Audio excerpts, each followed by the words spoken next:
Di video kali ini, saya akan membahas hasil review tulisan Private and Common Properties Rights oleh Elinor Ostrom dan Charlotte Hess pada tahun 2007 sampai 2008 yang membahas perbandingan antara hak atas properti privat dan properti komunal, khususnya dalam konteks sumber daya alam. Dalam tulisan mereka, Ostrom dan Hess mengangkat kembali perdebatan klasik dalam hukum dan ekonomi mengenai peran sistem kepemilikan, khususnya antara hak milik privat dan hak milik bersama atau common property, dalam mencapai 3 tujuan utama pengelolaan sumber daya. Yang pertama, efisiensi. Sejauh mana sistem kepemilikan mampu memaksimalkan hasil dan meminimalkan pemborosan sumber daya. Kemudian yang kedua, ada keadilan atau equity. Distribusi, manfaat, dan akses terhadap sumber daya secara adil antar individu atau kelompok. Kemudian yang ketiga, berkelanjutan. Kemampuan sistem dalam menjaga keberlanjutan ekologis dan ekonomi dari sumber daya dalam jangka panjang. Namun, Ostrom dan Hess mengkritik bahwa diskursus ini seringkali terganggu oleh kekacauan istilah dan kebingungan konseptual yang justru menghambat pemahaman yang akurat terhadap bagaimana sistem kepemilikan benar-benar bekerja dalam praktik. 3 kebingungan utama yang mereka identifikasi adalah yang pertama, common property regime versus open access. Banyak orang menyamakan keduanya. Padahal berbeda. Open access berarti siapa saja bisa mengakses tanpa aturan, sedangkan common property regime memiliki aturan dan struktur pengelolaan kolektif.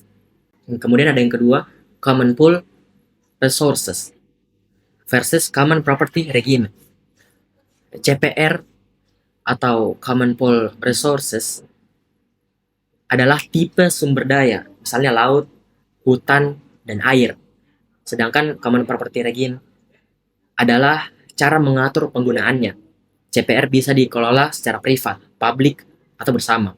Kemudian yang terakhir ada yang ketiga, sistem sumber daya versus aliran unit sumber daya. Contohnya, hutan adalah sistem sumber daya. Kayu yang ditebang adalah unit sumber daya. Penting untuk membedakan antara keduanya karena pengelolaannya bisa berbeda. Yang kedua ada bundle of rights. Dalam analisis, Ostrom dan Hess menggunakan pendekatan bundle of rights untuk menjelaskan bahwa hak atas suatu sumber daya tidak bersifat tunggal, melainkan terdiri dari beberapa jenis. Kelima hak tersebut adalah akses atau hak akses, kemudian ada hak penarikan, kemudian ada hak pengelolaan, ada hak pengecualian, kemudian yang terakhir ada hak alih milik. Hak akses untuk masuk atau menggunakan area sumber daya. Kemudian hak penarikan, hak untuk mengambil bagian dari sumber daya, misalnya memanen ikan. Kemudian hak yang ketiga, pengelolaan, hak untuk mengatur cara penggunaan sumber daya dan menetapkan aturan penggunaan. Kemudian yang keempat, hak pengecualian, hak untuk menentukan siapa yang boleh dan tidak boleh mengakses atau menggunakan sumber daya. Kemudian yang terakhir ada hak alih milik, hak untuk menjual atau memindahkan hak-hak tersebut kepada pihak lain. Tidak semua rezim kepemilikan memberi semua hak ini kepada satu pihak. Dalam sistem kepemilikan bersama misalnya, hak manajemen bisa dimiliki bersama, tapi hak alih milik bisa dibatasi. Kemudian ada yang ketiga, implikasi penting dari analisis Ostrom dan Hess. Yang pertama, kritik terhadap solusi tunggal.